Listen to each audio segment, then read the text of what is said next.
By the way, on when I posted the story on Patreon, I titled it "Or a Tale of Four Titties." I saw that. That was really good. Isn't that? I was stupidly proud of myself for that one. Hey, remember when that movie Garfield came out and it was shitty, the Bill Murray one, and then surprising no one. And then they did a sequel and they called it A Tale of Two Kitties. Yeah, and it was also shitty. It's like you made more like A Tale of Two Shitties. Oh my god! Welcome to Shitty-o. Welcome to Under Shit Analysis. Ooh. See, we're gonna marry the shit out of your dad. I'm David. I'm Kayla. I'm a Bisme. I'm here. Now. Yes. Dot. Wait, now. there's 4 dots. There's 4 dots. That's the 4. It has to be 4. It can't be the traditional 3 for the ellipses. It has to be 4. It has to be 4, especially when I am here. Well, now. So far we've recorded this story in 3 parts, so three ellipses is fine. We've recorded part 1 once and part 2 twice. Wait, what? This is part. This twice? is the second. This is now part 2. This is now the twice part of part 2. Oh! I'm still considering this a part 3. Oh, well it's okay. Part 2. It's part 2, which is going to be very confusing for everybody. It's going to be labeled the Twins Part 3. So basically, what we're doing is we're Lord of the Rings. The Hobbiting it, where we're just stretching it out into an extra movie. Yeah, because oh no, I was sold out. It's the Twins Part 2. 0.5. No, more like no. More like it's the Lion King 1.5. Yeah, there we go. It's like the Twins Part 2 Electric Boogaloo. Oh. Okay. That's, I don't know. No, actually, because Electric Boogaloo is a subtitle. I'm trying to think of what's an, like there's Part 2, which is... Part 2. Part 2. Part 2. Now I just flash back to I love the 80s, Part 2. If you're joining us when you used to watch cable television? Yeah, I know. Oh my god. Yeah, like there's certain things our generation is going to have experience with. We're going to be like a foot in each side. And one of it is slow-ass internet. Yep. And just early internet. And then also cable television. We used to rely on that shit. We don't have to do that anymore. Yeah. God, it's so crazy. I mean, but ads are finding their ways back into our lives. That's what ad blockers for. Yep. Yeah, but they only work so much. It does a lot, though. Well, yeah, but I wish fucking corporations didn't own our phones, because then, we could get proper ads. I wish corporations... On YouTube? On your phone? Not yet. Well, but they're working on it. I wish corporations didn't own anything. I wish corporations didn't own the stuff that I buy from them. Yeah, because then once you get it, you own it, right? Well, I mean, okay, think about it. You first got your computer, right? The one I'm using right now? No, like when you were like 10 years old and you got your first computer and you were sharing it with your family or whatever, right? Yeah. It was your computer. If you really wanted to crack it and rewrite stuff on it, or like change out parts of the computer to have this, or to have an extra disk drive or an extra hard drive, you could do that shit. You still can. People ask me why I clung to Windows 98 as long as I did. Right, but now we've got Windows 10, which updates automatically. Hey, dude, there's nothing stopping you from getting Linux. Mm-hmm. Yes, I suppose. I'm still... I don't know anything about Linux. I'm still on Windows 7. I'm hell yeah, Paprika. I'm also still on Windows 7. Yeah. I'm on Windows 8 because someone convinced me to get Windows 8. Who was that? I apologize. Who could that have been? I apologize. You better. But it just seems like you're opening yourself up for adware from those companies specifically. Because they can update you whenever they want. They can change it so that, this program doesn't work as well or that program works better.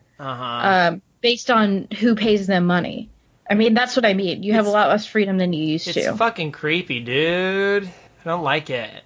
Oh, you should probably link the story. So anyway, wait, are you... I have it up still. I even have the page where we were on. I even see you both. One says Anonymous Shrew, the other says Anonymous Wolf. I'm not in. Crap. Let me link you to it again while I tell everybody, if this is the first episode you come in on, what the fuck? No, welcome. We are your friends here. You should probably go back and listen to previous episodes, or at the very least go back to the Twins Part 1, which was released in January of 2020. If this is your first time here, though, we are a podcast that accepts stories that we then read and tear apart and or compliment, or basically critique in a very stupid way. Depending on the story. Depending on how much we hate the author. Yes.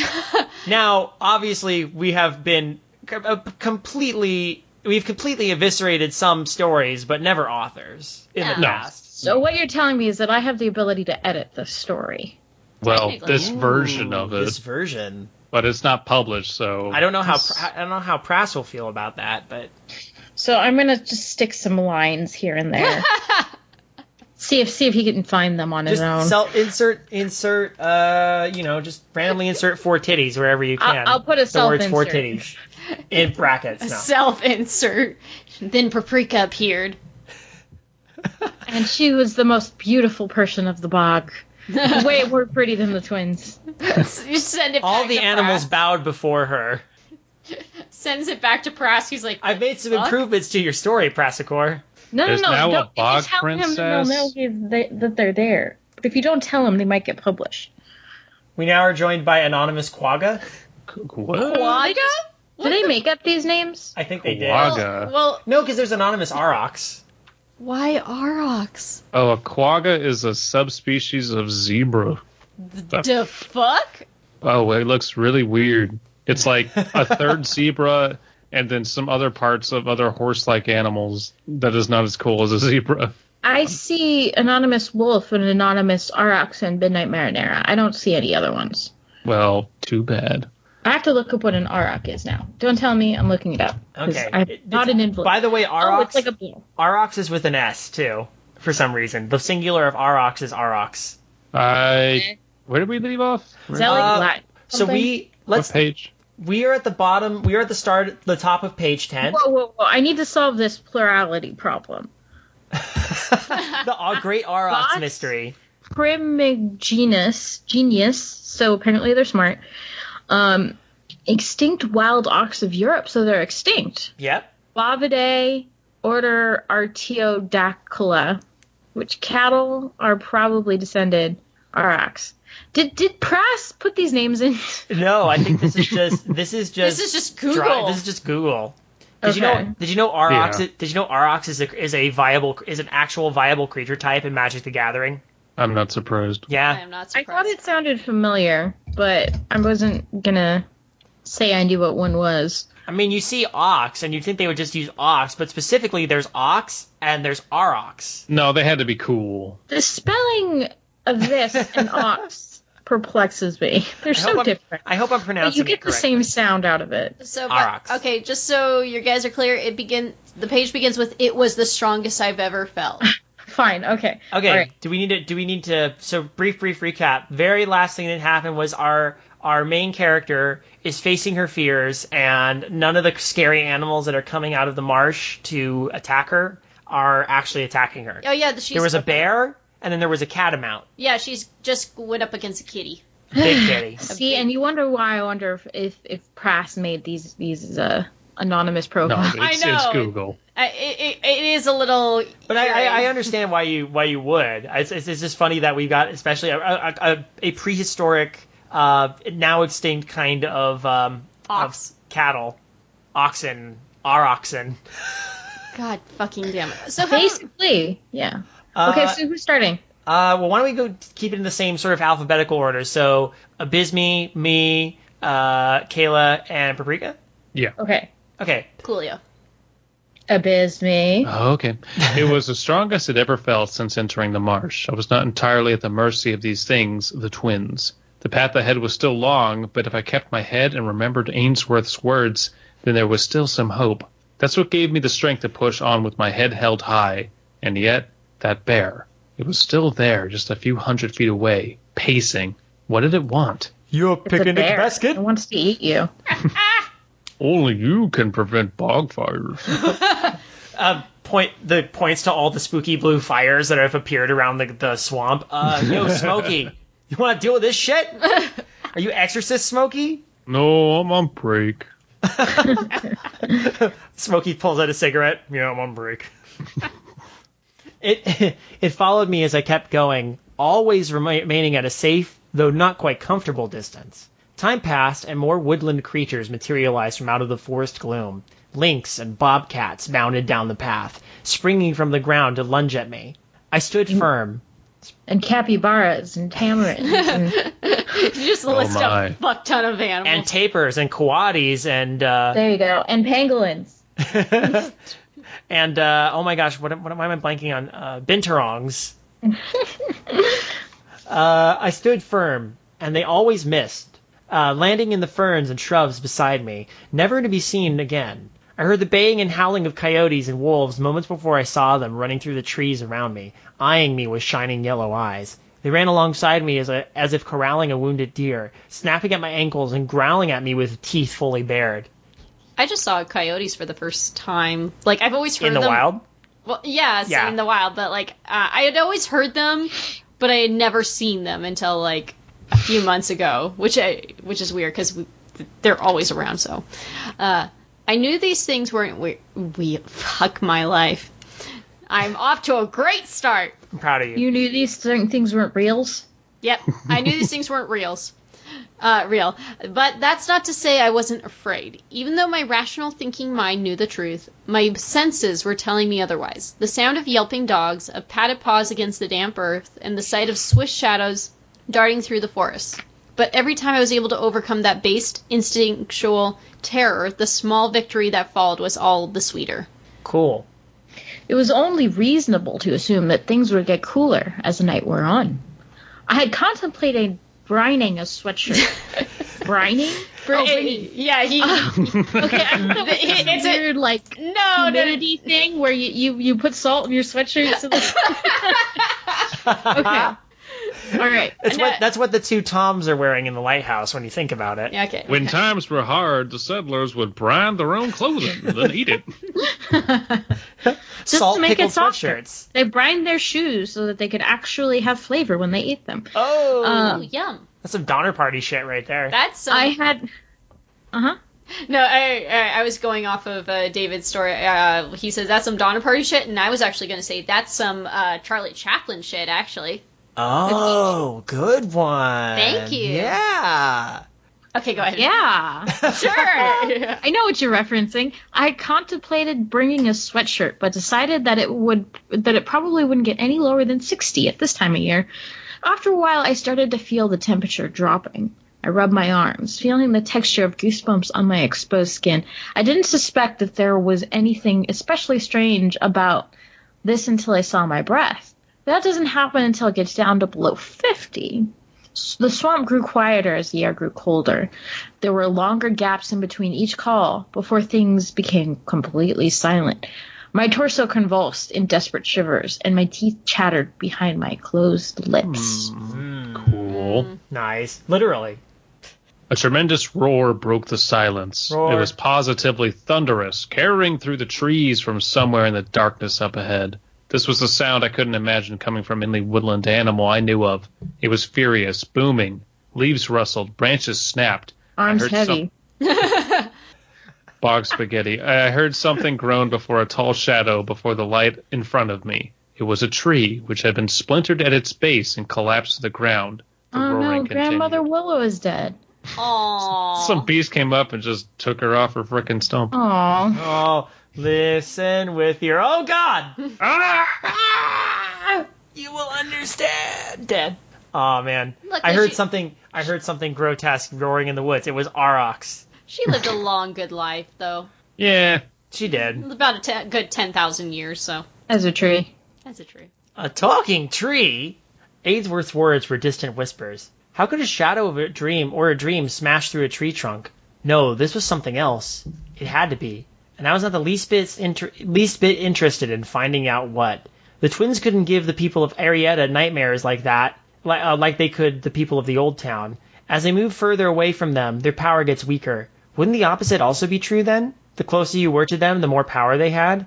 And I had to be closer than anyone had ever been in the last century. The frigid air felt real enough. Who's to say that they couldn't conjure monsters from the depths of our worst nightmares? Who's to say they couldn't do anything they wanted to? So I'm just imagining somebody, like, Instagramming this story right now. Oh, no. Like, guys, I'm the closest to the twins, like, anyone has ever been. Selfies of in the bog. Hey, look, my shoes are completely soaked. I pictured like one of those Instagram, those Instagram like Dutch angle selfies, but over the other person's shoulders, there's a pair of nightmarish horse heads. Yeah. Right. Oh no, They're there's making a kissy face. Oh no, there's a bear behind me. Ah! My mind raced with these I just made up my own words there. My mind raced with the horrific possibilities. My breath trapped at the back of my throat. I was petrified and totally helpless as heavy footfalls crashed through the underbrush. A guttural voice roaring with insane fury. I think the word roar has been used one too many times here, I think. Bellow, cacophony, keen. He's used a bunch of, words other than a roar. It's just within the past paragraph, it's like roars come up quite a bit. Yeah, well, we are fixating on a roar, a specific one from one source that we can't identify, so I would forgive it here because it is something of a fixation. But if he's talking, it's one thing to talk about the noun roar. He's using now the verb roar. I think this could Is he referencing the same sound like the roar or not? I think it's just different things making noises. It's now a guttural voice roaring rather than a specific roar. So if he was referencing like one thing and saying, over again, calling up, referencing the fact that it's roaring, it'd be one thing. But yeah, if it was one roar, a specific noun roar, then yes. But in this case, it's another thing. So I think maybe replacing it with another word would be good here. Yeah. Something moved into the light, something gigantic. At first, I couldn't even make out what I was looking at. 2 huge horns curved upwards, with a long, thin, drooping face in between them. Oh boy. There were no eyes, only an empty surface covered in shaggy brown hair. Oh shit. The monster charged straight toward me. Forgetting Ainsworth's words completely, I jumped out of the creature's path into a pile of stagnant mud. I turned around to see the creature crash through the foliage, right over the spot where I had been standing. Only then did I realize just what I was looking at. They weren't horns. They were tusks. That wasn't a face. It was a strunk. It was strunk. It was strunk. A trunk. Oh, it was an elephant? A furry elephant? What is a furry elephant? It was a mammoth? It was a step above being crunk. I thought we were going to be looking at an auroch, but okay. Auroch. Strunk. Okay, so it was a furry elephant. From down in the mud, I looked up and saw a mammoth, a goddamn woolly mammoth. It charged right through the spot where I had been standing and into a small tree, catching the trunk in its tusk. I think that's grammatically. That's moving. Yeah. It ripped the tree out of the ground with an almost careless swing of its massive head. Turning in place with stamping feet, it came back to where I had been standing and came to a stop. A low rumble came from its fat, sagging gut. Still in place, it turned its head from one side to the other, a single red eye peering down to the ground. I think I don't think it's a first draft, but there are quite a few grammar mistakes in this story. It's like they're minor. It's not like it's excusable. But I think just one more read through, he could have caught some of these. So, question: how do we feel about this woolly mammoth in this scene, though? A little confused. Seems superfluous. Yeah, I don't know why we went from swamp animals to a woolly mammoth. I like how swamp animals and jungle animals, really, because they like lynxes and stuff. I like how much is in the swamp, but we're hitting a point where it's just kind of becoming, and then another animal, and then more stuff. It's like, okay, does any of this mean anything? Is this kind of just becoming Jumanji? And it's, when are we getting to the twins? Yeah, I mean, like the bear and the catamount were good details, and then I like the idea that we've had this sort of like we gotta have little things about animals, and then I get that the mammoth is supposed to be a big climactic thing, and yeah, it would be unusual to see a woolly mammoth, but I'm not feeling the tension. Right now.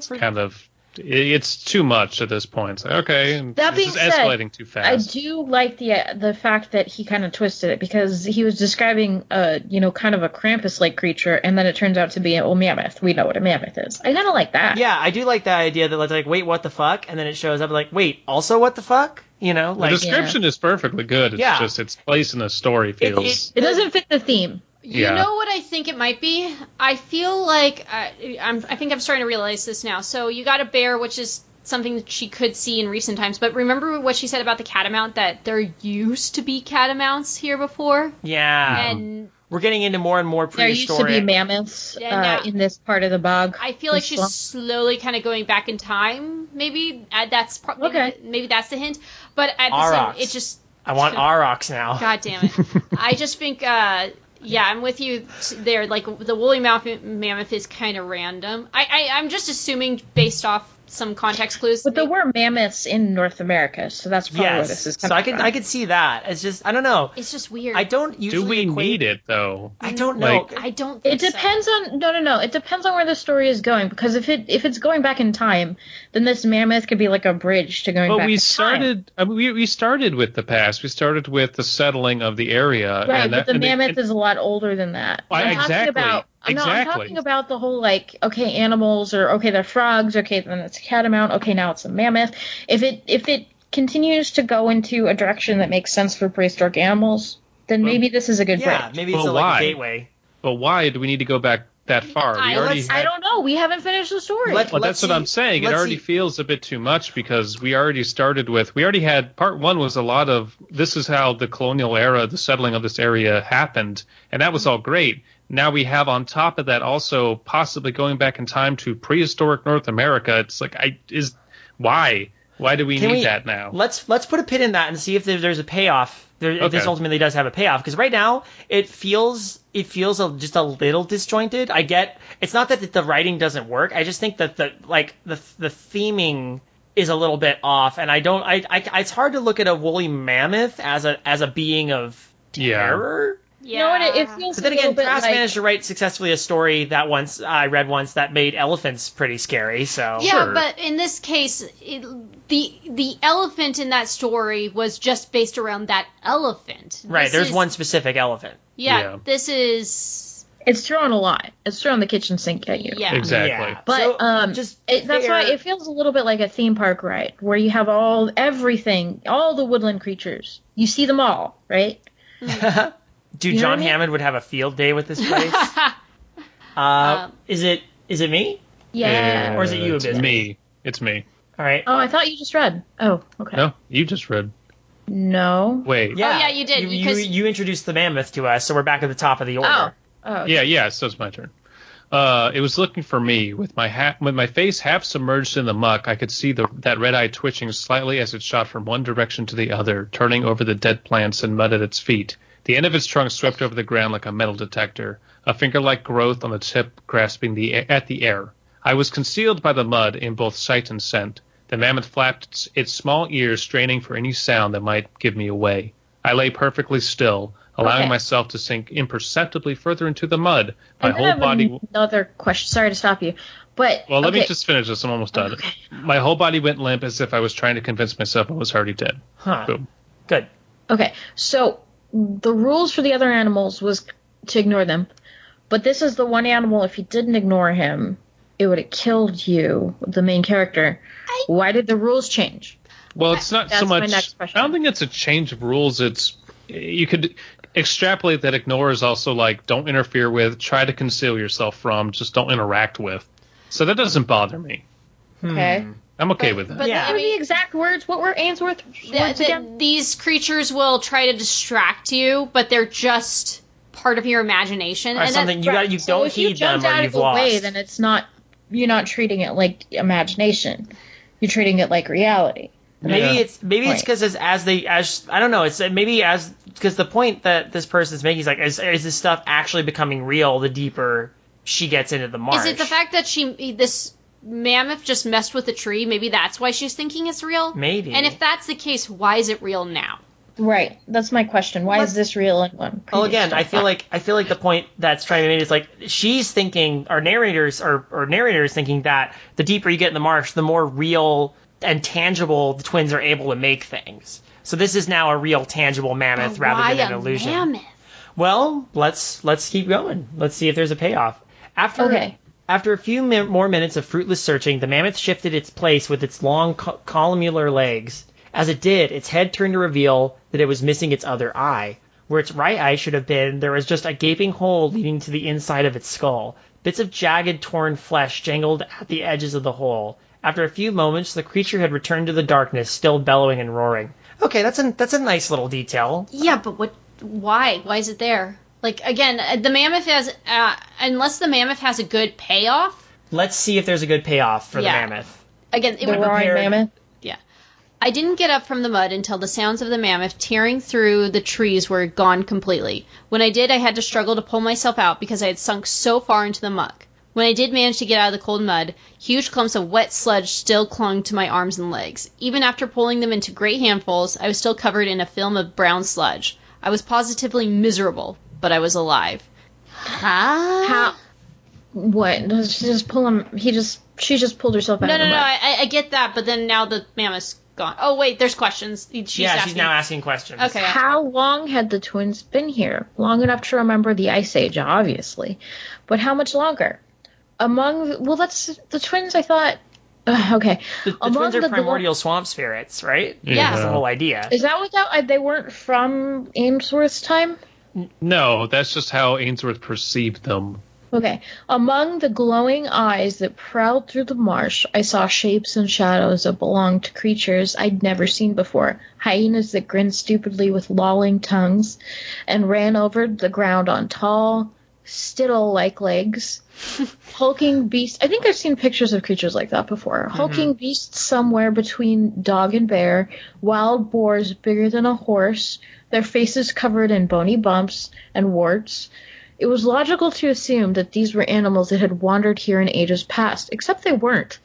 They might have been animals at some point in time, thousands of years ago, but not anymore. Now they were, well, shadows and dreams, dim memories that only half recalled their true selves. The further I went, the stranger these creatures became, but they also grew more faded, like the images in a photo worn down by decades of exposure. See, the mammoth kind of was a bridge between animals we recognize and animals we don't recognize. Okay, so now we're getting into like Prass. This is Prass flaunting his intense knowledge of prehistoric animals. This is his jam. Yeah. It still feels like this was 3 or 4 paragraphs that didn't need to be in here. Because all it really contributed was, I'm seeing ever more older animals, and I'm still hiding in the muck. You could probably truncate that a little bit, and then as I went further and further, because we already had our 2 big encounters, and it's like, and then I was ignoring the animals, and then it could be like, and then the animals started to get older and weirder and crazier, you described them. I kind of like it, though. I kind of like it, though, because it does sort of... It gives form to the abstract. So maybe you do want to spend a little bit more time talking about something like this. Right. Because it's such an abstract concept. Like, it's and not so your abstract, imagination though. has to get a picture of it somehow. What is abstract about... What is so abstract that people can't get a sense of These are animals past, right? Okay, but do we need them? I don't know. Again, do we need all this? Well, I don't know. Exactly. So until we get a payoff for that, it's kind of like, okay, that was weird. Like, why is this needed? I still don't see that it's needed. I kind of liked it. I don't think it's necessarily not needed. I think it's fine. It gives me unnecessary pause. I'm somewhere in the middle of this. This is window dressing. Because I feel like this could work. I just feel like we could have turned the mammoth encounter down to a little shorter, just to save, just for the space, and then it's a way to introduce the concept of like, and now I was seeing, prehistoric animals on the fringes as well, that kind of thing. You know what I think? I think this could have worked if this was in a novel. Yeah. I think Prass needs to write novels. He clearly has the talent for it. Oh yeah, I think if this was in a novel, we wouldn't even question it. We would just think, "Oh, how interesting." But because this is a short story, every paragraph has to matter. Yeah, and that's because you're right. Honestly, if it was a novel, we wouldn't. There's nothing wrong with it. It actually builds on what's going on and what's happening. But because it is a short story, like Abby said, every paragraph matters. So I agree completely with Kayla. So I think that's my problem here, is that it's like, I know this is going to end in a number of pages, and I'm kind of just like, I want to get to the twins, but now there's a mammoth, and there's other stuff. We have okay, 8 pages left, right? 7 or 8 pages. Yeah. And We want those to be full of story, not necessarily description of nothing happening, which is, we've been wandering deeper into the bog now for 5 pages? Mm-hmm. And I think that's what you guys not are only do we have to meet the twins, something has to happen, and then we need resolution. So the story does kind of have to pick up pretty soon here. Yeah. Because the thing is, the pacing for the first part of the story was really, really well done. Really? And for some reason, the mammoth is a little bit of okay, so when did the twins happen? When did the twins happen? Right. It's just we're adding another element, which takes away from the time where we meet the twins. Precisely. Right. It's not really so much the mammoth as it is okay, but when do we get to the twins? This is the part where I feel like the pacing is lagging a little bit. I think Pras should make this into a novel. I think he can make this whole thing into a... Potentially, yeah. I think so, too. I think the world building is definitely there. It's very good. The letter could actually become more of a longer story. It could be less of someone writing a letter and more maybe a back and forth between present day and... past. There's a lot you could do. I don't necessarily want to make pitches to Pras, or maybe, but not on this recording, but in private, I might be have you considered Pras, if you want our advice, feel free to ask us, but not that we're offering, but we are offering actually. Wait, what am I saying? I think this would be a great novel. Yeah. Honestly, if you ever feel like you want to rewrite this into a novel, I would. Or even a novella. Yeah, novella. You want to make this slightly longer to warrant all this extra detail, extra encounters. I think it would work great. Yeah. Mm-hmm. Absolutely. And it would almost give it an Edgar Rice Burroughs vibe a little bit. Yeah, hell yeah. Okay. Abby? Is it me? It is you. Okay, morning was coming. Is that where I'm at? Mm-hmm. Yes. Okay, cool. Morning was coming. The marsh turned from pale blue to faint red as the morning light filtered down through the trees. The phantom beasts began to disappear. They were no more than wisps of color and with barely any substance, and even when they passed within feet in front of me, their calls seemed to come from miles away. I don't think they could even see me anymore. And after a while, there came a point when they just stopped showing up. That was cool. There we go. That's really good. Morning breaking and nightmares slowly fading away. That's Press's strong suit right there. Mm-hmm. You survived the night, you survived an ordeal, and now as dawn breaks, everything creeps back, a la the end of Night on Bald Mountain. Mm-hmm. All, that is, except for the black bear, which had followed me faithfully no matter how far I pushed into the marsh. It didn't grow any less substantial with the coming of the morning. Like the mammoth, it was more than a shadow or dream. Why was that? Why were some things here immaterial ghosts while others were as solid and real as me? It's something I wondered about vaguely, but I was exhausted. I had been hiking for more than 12 hours at this point. Jesus. There was no point in trying to figure out the rules. And she didn't bring any food, huh? That's right. Mm-hmm. There was no point. She's not expecting to come back. Yeah. Sure, but 12 hours. Well, it was a surreal 12 hours. If dawn's breaking, maybe she hasn't even been in the marsh all that long by her estimate. I'd be worried about, no, seriously, your calorie output at that point and dehydration for 12 hours. She's in dream time. Even so, I'd be exhausted. But maybe she might say that, can you go from a sedentary lifestyle to walking 12 hours? Well, do you think you can do that right now? We don't know how sedentary her life was. Though. Sure, but she didn't describe. That's another thing that could be put into the story, describing hiking. To build up for this, because she knew it was going to be a long walk. But there was no point in trying to figure out the rules of a place full of impossible things. Boom. Okay. That just means her body works in dream world now? Yes. She just got really swole on this particular hike. She's gonna return to Jeffrey at the end of this. Was I didn't really find the twins, but I have powerful thighs. I am like Zangief now. My calves will destroy the world. Then there it was again, that shrieking, howling, pseudo-laughter that raked the insides of my ears. It rose up from far away and then flew through the trees with a powerful wind until it was circling my head, coming to a sudden halt. And then there was that awful feeling of closeness, the feeling that someone is hovering less than an inch behind you. Oh, God. A sound like cat's claws scratching at a window filled my ears, twisting and writhing into a sickening mockery of spoken words. Do I have to do the twins' voice now? Yes. Girl made it through the night.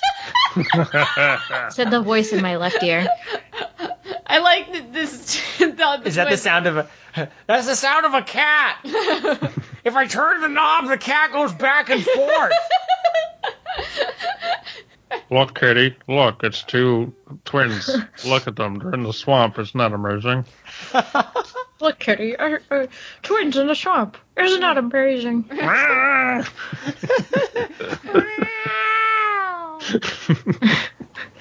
It's your turn to do the voice of Bisbee. Oh. Girl has strength in her bones, courage in her blood, said the voice in my right ear. They spoke in unison. You want to do this with me, Kayla? Sure. Come, join us in Dales, undreamed by the living. Dales? You mean tails? What's a Dale. dale? Oh, Dales. That's actually Dale, good. I've heard that. What the hell is a dale? That's some Fey folk shit. Is that like a person? It's a valley, a very broad valley. Yeah. Yeah, it's like when you think of Dales, you think of like stuff in isn't Wales. Dales and Wales rhyme. Wait, isn't there like some song like Farmer in the Dale or some shit? It's in the Dale. Like there's like a kid song that has Dale in it, if I recall. I can't remember. It's like saying estuary. It's an old word for fucking water or something, you know. Join us in the Dale. We'll bring the chip.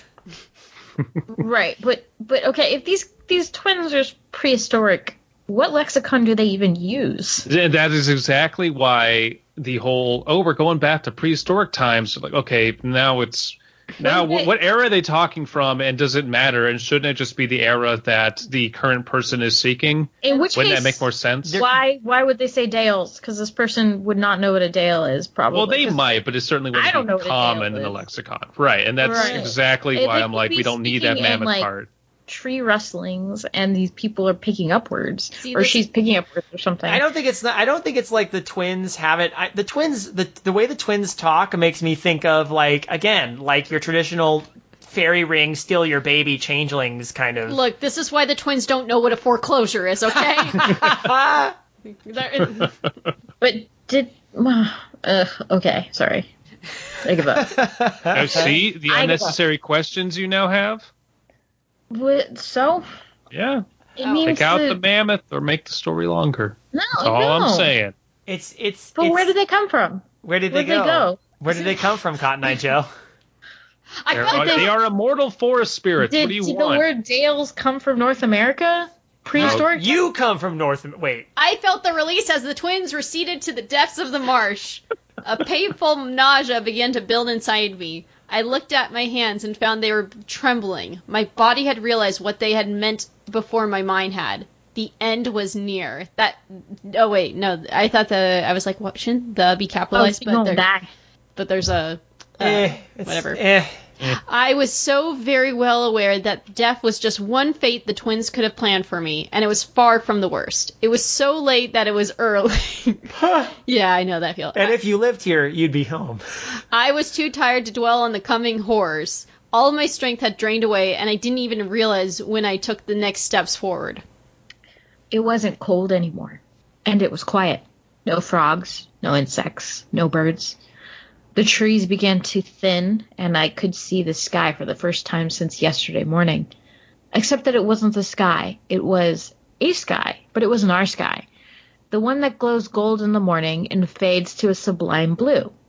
The sky was a vivid ruby red and filled with clouds of violet. No, not clouds. Blotches? Splatters of violet on an unending ceiling of red. But as I looked closer, I saw something else. Little black dots. Millions of little black dots that littered the sky like stars, arranged in clusters and constellations. So it's like an inverted sky. Sounds like it. Black stars in a red sky. So yeah, the color inversion. Mm-hmm. It's kind of cool. It was gross. Doesn't make sense to me, but okay. That's the only world I could think for. It should be word. That's the only word I could think of for that alien sky. It was gross. I looked away down toward the trees, only to realize that these trees were also changed. They grew in twisting spirals and unnatural angles, bare of leaves. All around them were bushes and shrubs with leaves wide and round, covered with holes. There were no plants like these that grew in the North Country, or anywhere else in the world for all I know. All these things filled me with more dread and disgust than anything I'd experienced in that whole damned march. For the first time, I genuinely questioned why I must go on, and I didn't know. To my lasting shame, I had completely forgotten why I had come to this place to begin with. This is now very Lovecraft. Oh, yeah. Not to me. Traveling to an alien dimension and just completely forgetting. Is that Lovecraft? Oh, yeah. Because I feel like this... Okay. Alien worlds, it feels like tombs. Absolutely. I mean, Prass and I, when we did that podcast way back when, discussed that documentary where it was like hypothetical alien planets. That's what this is reminding me of. Sure, but that doesn't mean it doesn't also meld with weird fiction. Sure, but Lovecraft doesn't own the concept of alien planets. I never said it owned it, but the fact that it's someone seeking something and then going into a horribly alien place, that's very Lovecraft. Okay. Yeah. You say so. It's just like a sci-fi. And I am down with shit that goes sci-fi rather than horror. I am so down with that. Well, okay. Lovecraft was early sci-fi. A lot of sci-fi people took stuff from Lovecraft. Sure, but it was more horror than sci-fi. It was weird fiction. It was cosmic horror. It was, oh my god, I can't believe what I'm seeing. Yeah, but the settings were very sci-fi. It was a lot of speculation. Okay, the few Lovecraft stories that I read, I'm like, oh my god, this person can't believe what they're seeing and can't describe it to me. I can't picture it, therefore it is other. Did you read the story about how aliens from Pluto came and basically were body snatchers? I remember, like, the Egyptian desert architecture where he goes down and there's lizard people living there or something. Yeah, that's one of the pyramids, and that's great. But there's also the one where literal space aliens come and snatch people's bodies. Okay. There's a lot of sci-fi in Lovecraft. All I remember was the Asian paintings. Asian paintings. Paint me like one of your Asian women. I kept going because, well, I couldn't think of anything else to do. The thought of retracing the path out of the marsh caused my mind to freeze, as if I knew on some level that a journey like that would be the end of me. All I could do was stand in that single spot, frozen in place between two terrors. The bear... Sorry, I have another question for Abysme. Is Annihilation Lovecraftian? Not to me. Not overtly. You could definitely... Well, yeah, no, I would say, because I got serious Color Out of Space vibes from it. I don't think it was intentionally, hey, Lovecraft is my influence. But yes, as you could draw a comparison as to thing comes down from Earth, we don't understand it, we can barely describe it, and it has some completely unquantifiable effect on everyone that touches it. Okay, you could make that comparison. I'm just saying that, like, I wouldn't. Okay, sorry. The bear growled. The bear growled. I looked over my shoulder and saw it standing at attention, staring at me. It growled again, its fleshy muzzle quivering at the sound. That's when I realized why this bear had been trailing me this whole time. It was a guard meant to keep me on the path. If I tried to turn back, it would attack. Now that I had stopped, it was trying to drive me forward. It was finally beginning to dawn on me just how hopeless this journey had been from the very beginning. The choice had been made for me. I kept going. Dun, dun, dun. The only mercy left for me was that there wasn't much farther to go. But any amount of time spent underneath that sky was pain.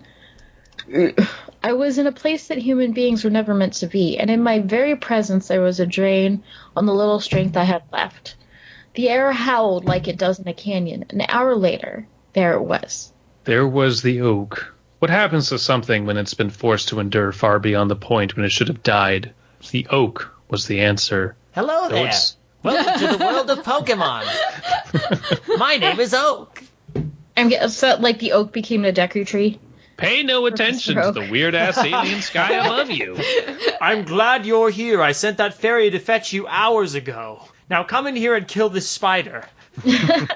Sorry. I didn't. The oak was the answer. Though it stood tall, its branches sagged and drooped heavily. There wasn't really much of a trunk. The branches all sprouted directly from the base. The bark was dark gray, with black cracks running along its surface. The leaves were as red as fresh blood. And sitting in the branches close to the bottom were two women, naked, supple, skin as fair as snow, and hair the same color as the leaves that overshadowed them. Those tangled manes had dead leaves tied in thick strands, and they grew all the way down to their waists, covering their faces.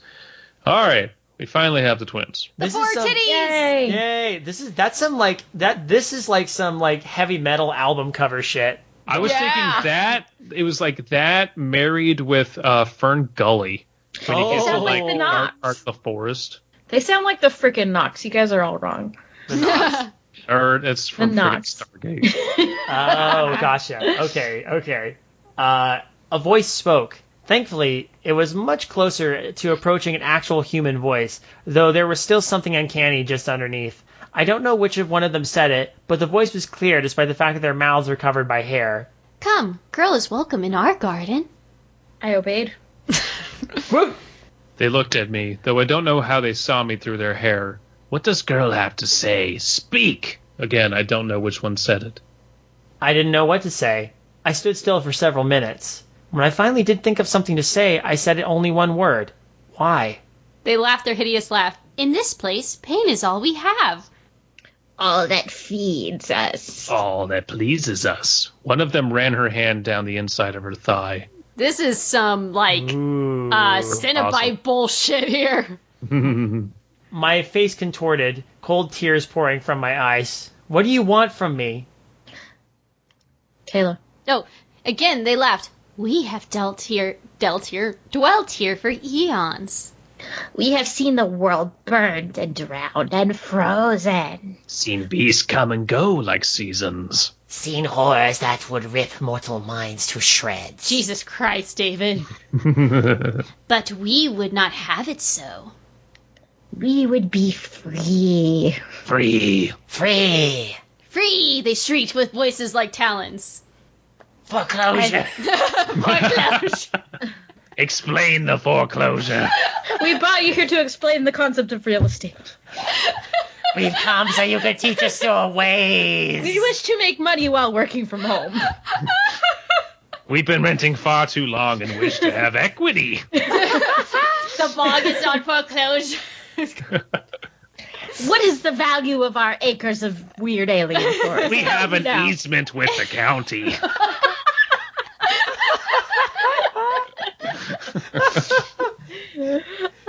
The government tried to bring the railroad through here. Aw. I fell to my knees and covered my ears. When I no longer felt the pain of their voices, I said, You're trapped here? Trapped here, one said, rubbing her hand against the aged bark. Bound within for all time. God, that voice. I think David wins, yeah. Yeah. Jesus Christ. David, you Oh, should the do voice actor wins. Oh, shocker. Oh, come on. If I wasn't so overcome with terror and desperation already, I might have seen the danger in what they were saying. They were confined to this one spot for thousands, maybe even millions of years. They wanted to be free, but what would happen then? My mind wasn't strong enough to imagine a world where these things could go anywhere they wanted to and wreak all kinds of terror on people all over the world. So I asked, their power comes from that place, in which case freeing them would remove... Okay, sorry. No, you got a good point, though. So I asked him more out of curiosity than anything else. How can I free you? Bound in boughs and bark. We are the tree. The tree must spread. That was my line, you fucker. No, it's okay. Skip to the script. No, that's fine. Before I could ask what this meant, I caught movement from below the twins. I looked down at the thick roots digging into the ground and saw something shifting underneath. A human hand emerged from under the tree, holding onto one of the roots. Bit by bit, more of the human figure appeared. He crawled on all fours at first, dressed entirely in dirty, soaked rags. I couldn't see his face, partly because he was looking straight down, but also because it was hidden under layers of matted hair and beard. Slowly he began to rise, first to his knees, then to his feet. Ladies and gentlemen, it's Simon Ainsworth, probably. Right, yeah, they brought him there as to be their dirty sex slave, probably. Yeah, Probably. that was the idea we had before. That's why they brought him in, right? That was the idea? Sex slave? Yamose? Maybe? I don't know. Did you... Pasta brew? Who spoke? Or who I was David. me last, so Oh. it's you. My stomach squirmed when I got my first look at this man. Everything about him seemed wrong in a way that wasn't immediately apparent save for one thing. He was missing his right eye. Apparently seeing the look of disgust on my face, the twins' voices once more rang with obscene giggling. It wasn't until he blinked that I understood why he was so unsettling to look at. His eye, the one he still had, was upside down. How do you have an upside down eye? There's symmetric. That's what I'm trying to... Is your eyebrow on the bottom? Yeah, maybe it's like the entire eye, like the eye and the cavity and the eyebrow and everything around it. Maybe that's what it is. Once I noticed this one deformity, others began to pop out. His left ear was backwards. I'm trying to figure out how that would work. The flap is in the front. Yeah. Oh, okay. Yeah. On his right hand, he had a big toe instead of a thumb. All in all, he looked like a puzzle that had been reassembled by a small child, with pieces forcibly jammed into places where they didn't belong. That's actually cool. It's the outcome of Operation when you're 12 and you play for the first time. No, this is a cool image. This is a Ken doll. Yeah. Ken doll. I like this a lot. Boy was our first, one of them said. He came to us then as girl does now. Driven by the needs of another. It was Simon Ainsworth. Here he was, after all these hundreds of years, still in charge of the twins. Still in the charge. Oh, in the charge. I was like, in charge? In the charge of the twins. For a horrible moment, it was like looking into a mirror. Was this to be my fate? Ooh, Everyone's like, oh, Simon Ainsworth went to go negotiate a deal to save our town. In reality, he just walked up and said, why don't you give me a backwards face? Can you do that? turn me into Mr. Potato Head. That's where all the pieces are in the wrong place. And so I'm he's crazy. a sex slave. See, he is a sex slave. Yep. He came, and we saw within him a release. Boy gave himself to us, his seed. Ew. Oh boy, this is Oh, gonna shit. get. Oh, no. Is this gonna get squicky? Ooh. Yeah. Oh, she's gonna be the vessel. Seed must be planted. Planted by a girl. Ew. Ew. It was all nonsense to me, but they kept speaking. No, that's not nonsense. It's kind of obvious. Have we established the age of our protagonist? She Old said she enough was, to be married. well, she said she was 36. Oh, there we go. Oh, Yeah. okay, there we go. Yeah, she said I was still at the age of 36. I was just like I was when I was 12. So I remember that was mentioned earlier. So Right. who spoke? Was it Paprika? Did you just speak? No. You said it was all nonsense. Oh, Yeah. yeah. Okay. So it's Okay. your turn. Okay, it's me. Then came the gnat. The gnat wanted his mate. Wanted us to give her to him. Wanted Wait, us. who's the gnat? I don't remember now. Yeah, what the Okay, we're fuck? gonna find out, I think. Wanted us to give him a mate when we rotted in the marsh. Rotten gnat. Nasty. Spoiled. Here he will remain. Until the end of all things. Ooh, that was wasn't good. there another dude who went and never Oh! came back? Yeah, there was. Yeah. Yeah. And then there was two people before her, right? Like one was like losing his house and the other. That was the foreclosure bit. Yeah. Yeah. So there was Ainsworth and then at least two others, I think. Yeah, okay, but I don't think the gnat's not, whoever the gnat is not the one who lost the house. And I read a little bit ahead. This is going to be really satisfying, everybody. Okay. Okay, Where am okay.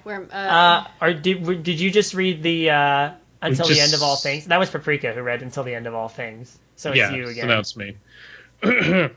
Both of them pointed upwards toward the branches overhead. There was something stretched over the gnarled, pointed branches. I had to squint to see better, since whatever it was had a similar red color to the leaves. I saw random shapes connected by long, thin strands like red string. When I was finally able to make out what all of these shapes were, I gasped and stumbled backwards. On one lone bough, there was a heart. On another, there was a brain, a stomach, a lung, all wound together by tethers made of veins and flesh. An entire human body would have had been taken apart at the most intricate level and strewn across the branches. But that wasn't even the worst part of it. No, the worst part was the heart was beating. Those lungs were breathing. The brain was pulsing.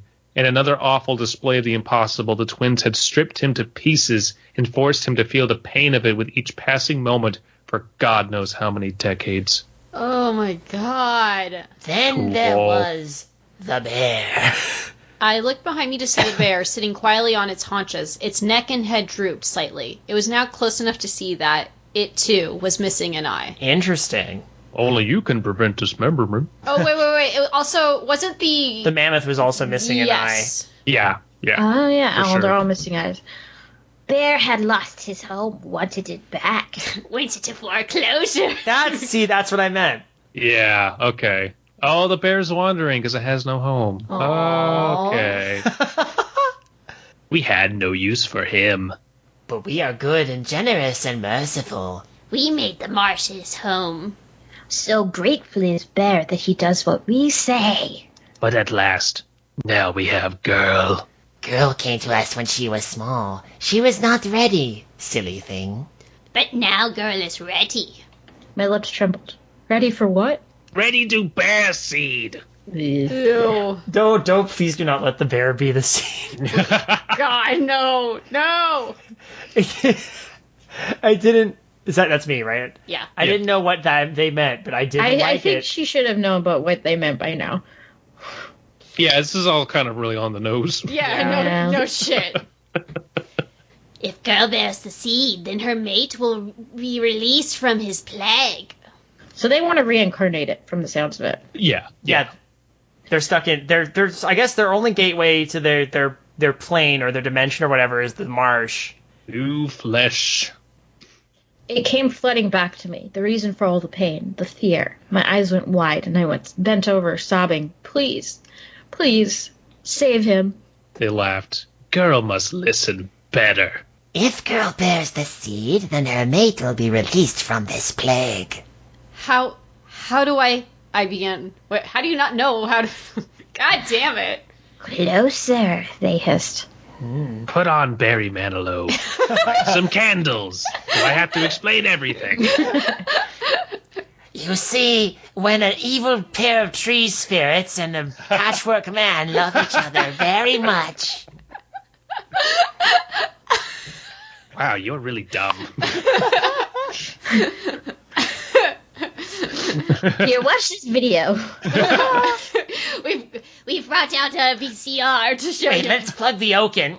Hello there. Let me explain to you how this is going to work. My name is Oak. They just pull out a stick and like a berry and say, "All right, well, this is how things work."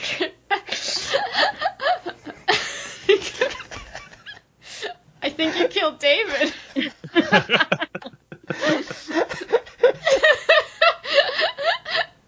You okay, honey? I'll be alright. Well, when a man and a woman are very, very bored. See, when the plague hits and everybody's forced to go into social distancing. There'd be a lot of December babies, I think, this year. Oh my yeah, God. Yeah. Yeah.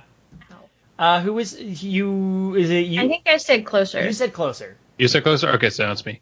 Without speaking, I crawled pathetically toward the tree, past the disfigured form of Simon Ainsworth, who ignored me. I made it all the way to the very base of the tree, putting my hand on the bark. He was too busy picking his nose, which was on his belly button. Okay, Ew! so, all right, good question.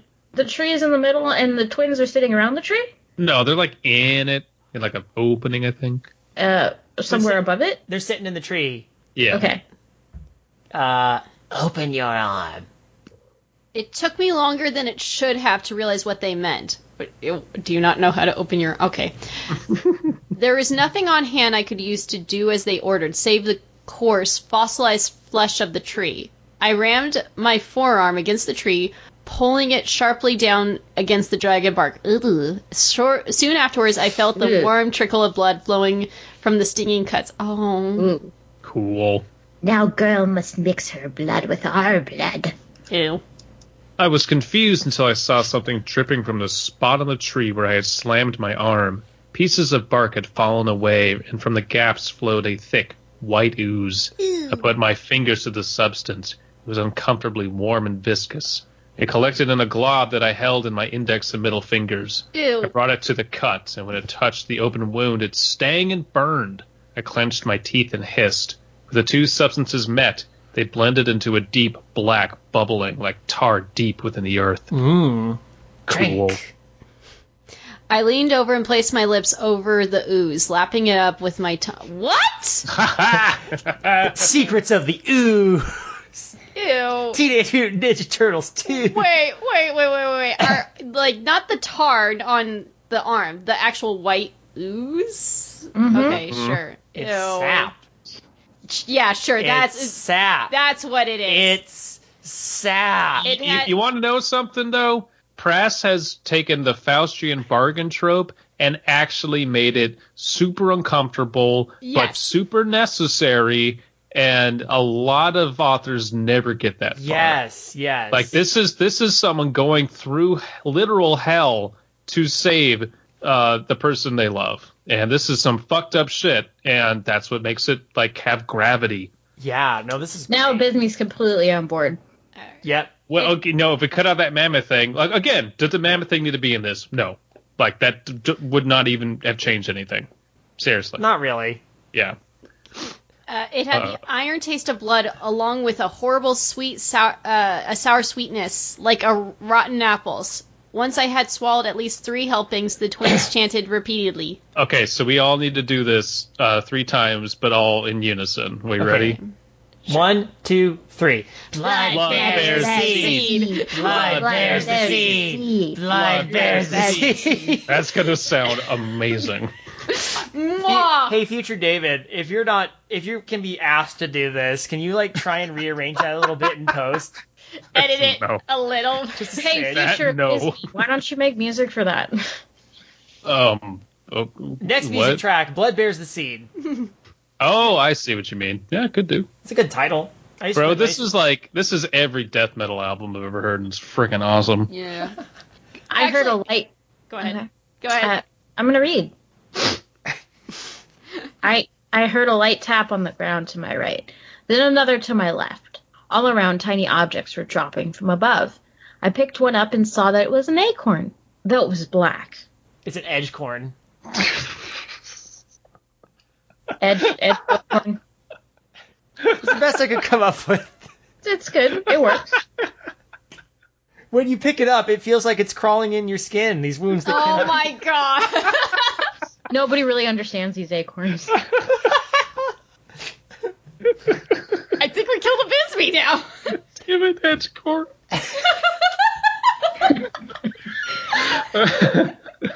Oh, I'm sorry I Oh. cut you on that edgecorn. oh, dude, that is something I could totally see in like Aqua Hunger Force. It's just like a one-off character. It's so perfect. Oh, okay. Collect the seed. Go forth from this place. We will go without our fun and ease your path. Where you go, plant the seed. Where the saplings grow, we will be there. We will be free to dance. And to play. And to feast. Go now. Go to where there are many. Plant the seed where the millions teem. And set us free at last. So is she gonna like fuck her husband and then get pregnant and then it's like No, she has to plant the acorns. She has to literally- plant the acorn. She should plant it wherever there was like a My Chemical Romance concert, and then I don't know how much longer I sat there. I don't remember much about the journey back, save for the fact that there were no ghosts or beasts, and it felt shorter overall.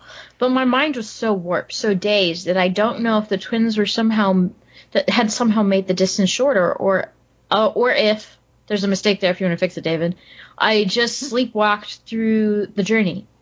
But when I stepped out from under the trees, back amongst the remnants of the old town, reality crashed over me like a tidal wave, the same way it does when you wake suddenly from a nightmare. The only thing that assured me that it wasn't a nightmare was the handful of black acorns. Okay, so they are literal seeds that she has to. she literally plant. has to plant them. But there's Okay. somehow a mix of her. Somehow her blood had to be a part of it. This Right. ritual. I want them to grow into people, and then when they start to bloom, they just start screaming. People, please. Ah! Kill me! They're like mandrakes, but worse. Oh, God. oh no. I ambled like a zombie out of the town, back down the path to Otter Lake, and then backward home. It was early in the afternoon, about 2 o'clock or so. When I got home, I stuffed the acorns in my pockets to avoid my unwanted any unwanted questions. I think Mom there's was a lot of other questions. Yeah. Mom was sitting in the living room reading. She didn't say anything. She only briefly looked up and nodded as I passed by her in the living room. I reached the guest room and paused at the closed door. There it was. On the other side of the door was the payment I'd received for not only the horrors that I'd endured, but also the deed I was tasked with doing. Would it be worth it? It had to be. I opened the door and saw Jeffrey standing up and getting dressed. He looked at me and smiled. Hey, sweetie. How are you? I was lost for an answer at first. Fine, I said absent-mindedly. It suddenly struck me how odd it was that he wasn't concerned. I had been gone for over a day. Mom's apathy I could take, but Jeffrey's? Hadn't he repeatedly called and texted me while I was in the marsh?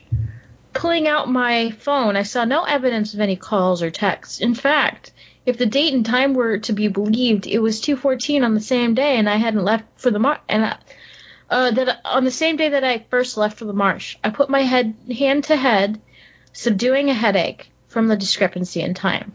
Time is an illusion, and so is death. Or is that pants are an illusion, and so is death? Yes, to all of them. Jeffrey looked worried. Are you okay? You look like you're gonna faint. Yeah, I think I ate too much at breakfast, that's all. How are you feeling? Fantastic, he said, smiling widely. Better than I felt in the last several years, actually. I was going to ask if you wanted to go out, but you look a little queasy. Do you want to lay down? I nodded and took a seat on the bed. As I lay down on the mattress, I felt the acorns in my pocket push into the skin of my leg. What have I done? Yes! Ooh. Yes! Book ended with the same phrase, and it works. But now I want to know what happens. I'm curious about the new world order, where we're controlled by... It looks like a nightmarish hellscape where everyone's strung up on trees. There. Now you know what happens. They literally are like, hey, you know what? We literally eat pain.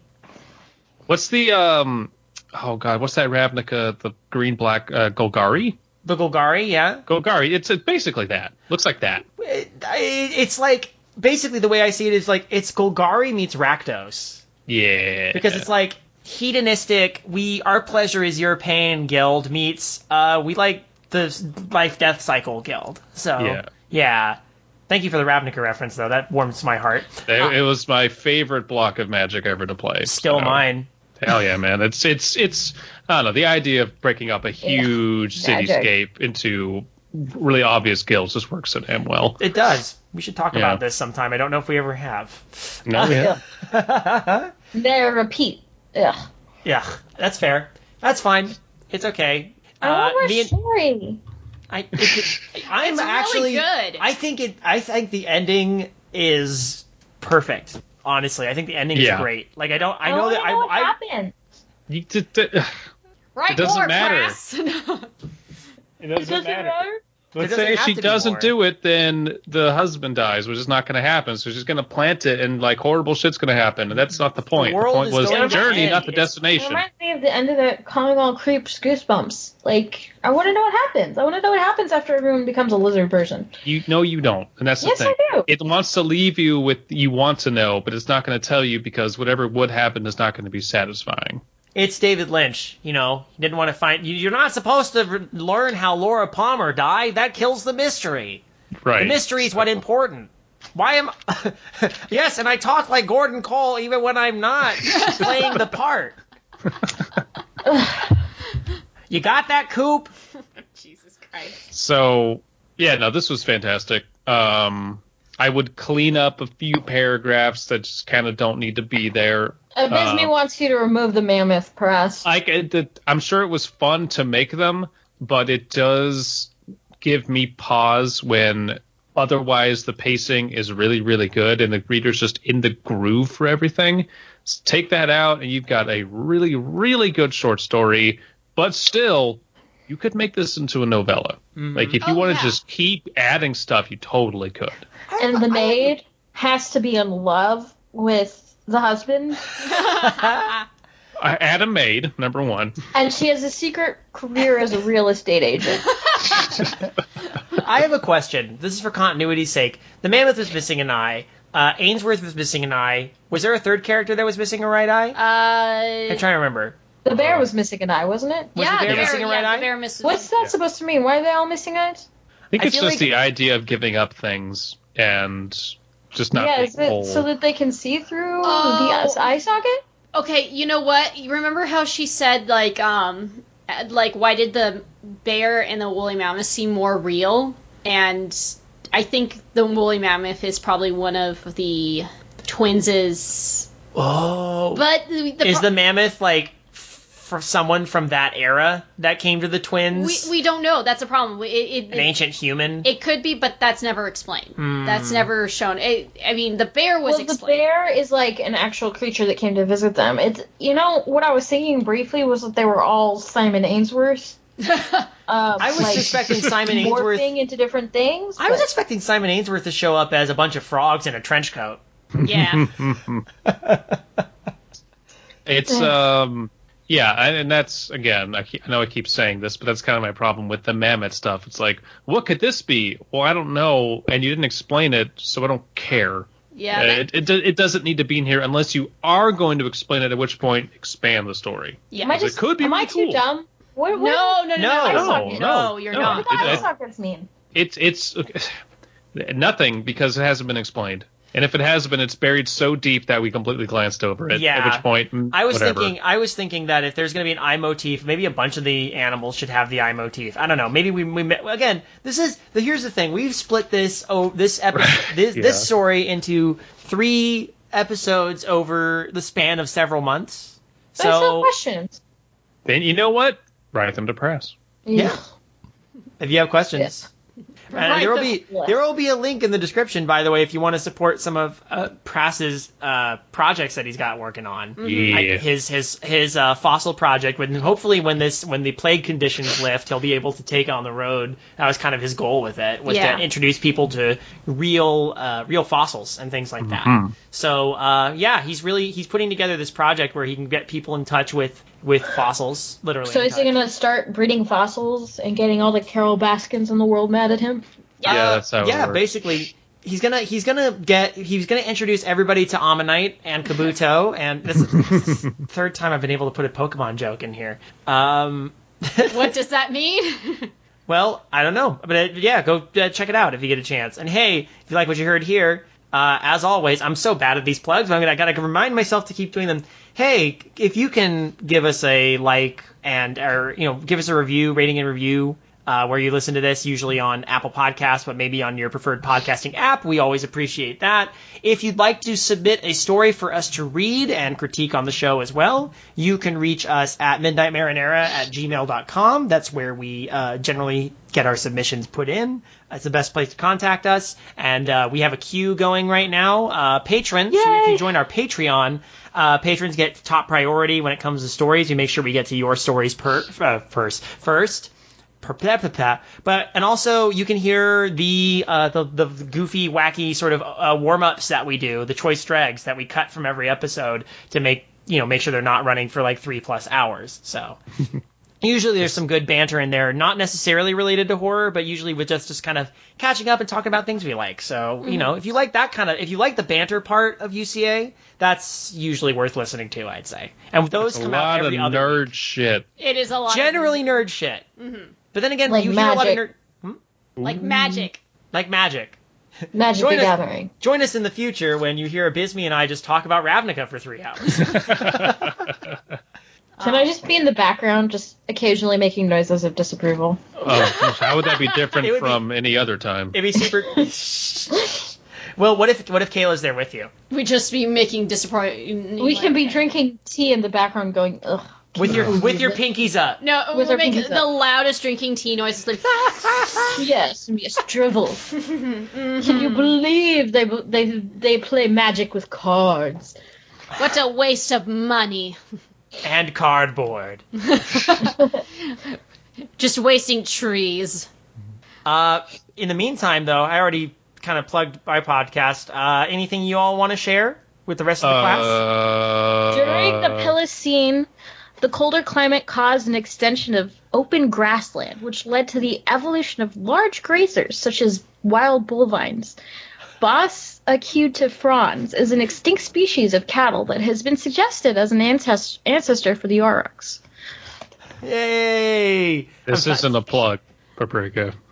It is a fact, according to Wikipedia. That's an aurochs fact? That's an aurochs fact. I just realized what we forgot to do. What's that? What? Freshness rating on this. Oh shit! You're right. Fuck yeah! Okay. Why don't we give them in reading order? Okay. I'm gonna give this 4 titties out of demented tree sap. It's really good. It's really, really, really good. I like the story quite a lot. Press has, once again, really impressed me with his writing. Keep it up, dude. Seriously, you have a lot of talents. Consider novels, consider novellas, because I really think you're capable of it. Absolutely. In terms of freshness, I will give this a dozen frogs in a trench coat. That's pretty good because these are all really, really coordinated frogs. Much like this story is pretty well coordinated. They're doing the best they can, and they've managed to sneak into all the movie theaters. Mm-hmm. And they hand people a card that says Simon Ainsworth, and they just accept it. Just because I have to. I'm going to give this a... What's a foreclosure? And the reason why is because this brought me a lot of joy, just like that comment. And in a way where it's like, again, it's strange and like I didn't know what was going to happen and like along the way, and it was just this wild journey the whole time. My only, like Abby said before, clean up a couple paragraphs. I think, yeah, if you're going to keep it as a short story, I don't think the mammoth is necessary, but it's not doing much for for us. Not for us, just in terms of short story. But if you turn this into a novella, yeah, keep that mammoth in. Build upon that mammoth. I'm so down for it. Actually, if you just put both these parts together, you practically have a novella. But yeah. I feel like it could be the styles are a little too different as like because one's a letter format and the other is an actual story. I think it would benefit him to turn the letter into an actual story. Okay. Or keep it as like a prologue or something. And then make the story proper. It would require a good amount of reworking, but the premise is really strong, and the characters are really good, so it shouldn't be too tough. Babriga? Am I supposed to talk now? Are you guys done? Yeah. Sorry. Yeah. I will give this story a goth concert full of black edgecorns. I don't see any reason to take stuff out, just reasons to add. There's so many small stories that can be built up into the story. It's almost like you could make 2 versions. The version where you take everything away, the version where you add a whole bunch of shit. And I want to read more. Give me more, Press. Well, our door, like I said, just like to all the other listeners, our door is open. Our inbox is waiting, and we are ready to undercookedly tackle all your stories in this new era of UCA. So please send them. We're happy to read them. Ever-changing roster of critiquers. And I do have a plug as well. It's the same plug I've made the last 2 times. Go for it. But through self-isolation, quarantine, whatever's going on, every Saturday I am reading stories and critiquing them on a live stream on my personal channel, Abysmii, ABYSMII, typically at 10:30 Pacific Standard Time. So come on and join the fun, watch me read stuff, and hang out in the chat. All of us currently are a part of his live stream heckling him in the comment section. Yes. You'll see. You'll definitely, if you go, you'll definitely catch all 3 of us in there in our various pseudonym forms. Yep. But maybe this time my father will take me to the city to see the Acorn Band. Good evening, intrepid listeners. This is the Pasta Shade, the host of Midnight Marinara, and this podcast is part of CreativeHorror.com, a network of podcasts and creators working together to build a constructive community of horror fans. For more content like this, visit us at CreativeHorror.com.